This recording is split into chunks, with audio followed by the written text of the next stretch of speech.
नमस्कार, मी संजय भोकरे. आपण पाहताय जनप्रवास लाईव्ह.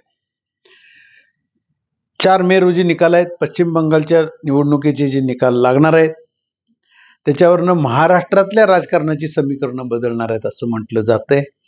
कारण अमित शहा देशाचे गृहमंत्री आणि भारतीय जनता पक्षाचे वरिष्ठ नेते, केंद्रातले नेते यांचं लक्ष महाराष्ट्राकडे जास्त आहे.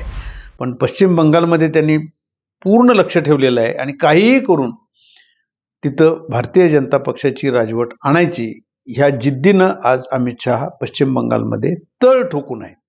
आज विश्लेषणाचा मुद्दा हाच आहे की महाराष्ट्रावर त्याचे परिणाम अर्थात राजकीय उलथापालथ काय होणार, आणि ह्या चर्चा ज्येष्ठ पत्रकार, बरेच राजकीय विश्लेषक करू लागलेले आहेत. सगळ्यात महत्त्वाचा मुद्दा असा आहे की महाराष्ट्रातलं जे राजकारण आहे त्यामध्ये सुद्धा महायुतीमध्ये अंतर्गत बघितलं तर मतभेद दिसत आहेत. देवाभाऊ विरुद्ध एकनाथ शिंदे, त्यात आता सुनेत्राताईंचं मुख्यमंत्रीपद पाहिजे म्हणून त्यांचे समर्थक येत आहेत. म्हणजे एकंदरीत महायुतीमध्ये सत्ता कुणाला आणि काय, आणि शेवटी चेंडू कुणाच्या कोर्टात जाणार? अमित शहा. सगळे निर्णय जे होणार ते अमित शहा करणार, आणि अमित शहाच्या जवळ एकनाथ शिंदे पण आहेत. एकनाथ शिंदेना त्यांनी जवळ केलेलं आहे. देवाभाऊंची कूटनीती, देवाभाऊंचं राजकारण हे सगळ्यांना माहिती आहे. कारण दिल्लीतले सुद्धा आज मधल्या काळात सुद्धा जे चाललेलं होतं की ते दिल्लीत जातील मुख्यमंत्री, देवेंद्र फडणवीसांना वेलकम आहेच तिथं. त्याच्या आधी सुद्धा हा विषय होता की भारतीय जनता पक्षाचे राष्ट्रीय अध्यक्षपदी सुद्धा देवेंद्र फडणवीस यांचंच नाव पुढे येत होतं.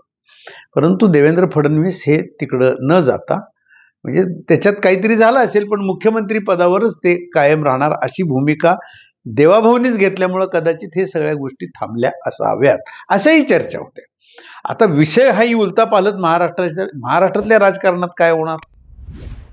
आज एकनाथ शिंदेना काहीही करून मुख्यमंत्रीपद हवंय, परंतु पक्ष तर विलीन करायचा नाहीये.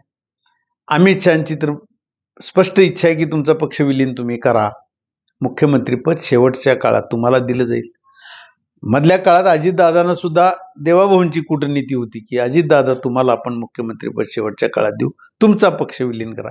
काहीही करून भारतीय जनता पक्षाला आपलं बहुमत आणि भारतीय जनता पक्षाचाच मुख्यमंत्री हवा आहे आणि त्याच्यासाठी प्रयत्न राहणार आहेत. पण निवडणूक ही जिंकली तरच हे सगळ्या गोष्टी घडणार आहेत, नाही तर जैसे ते असा विषय आहे. तिथं फटका बसला भारतीय जनता पक्षाला पश्चिम बंगालमध्ये तर उलट परिस्थिती येणार आहे. म्हणजे केंद्रातल्या राजकारणामध्येच कुठं फटके कसे बसतील. कारण ममता बॅनर्जी काय गप बसणारी व्यक्तिमत्व ते बघतोय आपण, किती आक्रमक आहे ती ममता बॅनर्जी.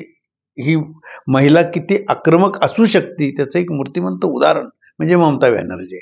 गप बसणार ती नाही, ती केंद्रातली सत्ता सुद्धा कशी उलथवून लावायची ह्याच्यासाठी सुद्धा ते ममता बॅनर्जी प्लॅनिंग करतील, निवडून आल्या तर, कारण ही 4थी टर्म आहे त्यांची. अशा वेळेला राजकारणात केंद्रात सुद्धा उलथापालथ होऊ शकते.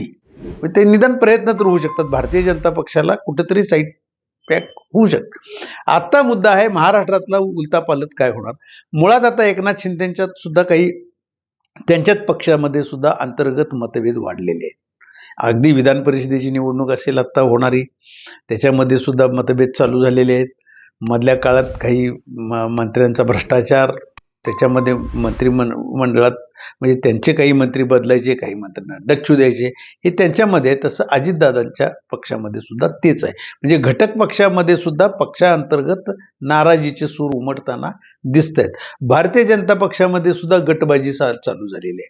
फक्त कोण पुढं येत नाही आहे बोलायला, ही सत्य परिस्थिती आहे. चिडीचूप बसतात म्हणजे ते नाईलाज म्हणून गप बसतात. शेवटी अमित शहाच निर्णय करणार आणि काही ना काहीतरी उलथापालथ ही राजकारणात 4 मे नंतर झाल्याशिवाय राहणार नाही आहे. अर्थातच अमित शहा काहीतरी निर्णय करतील अशा पद्धतीच्या चर्चा चालू आहेत. तो निर्णय काय होईल? भारतीय जनता पक्षामध्येच काही बदल होतोय का? एकनाथ शिंदेना पुढं आणलं जातंय का? सुनेत्रा वहिनींना पुढं आणलं जातंय का? हे बघण्यासारखं राजकारण हे होणार आहे. कारण महाराष्ट्राकडे अमित शहांचं लक्ष आहे आणि ही उलथापालथ 4 मे नंतर आपल्याला बघायला मिळेल आज इथंच थांबू, उद्या पुढच्या भागात.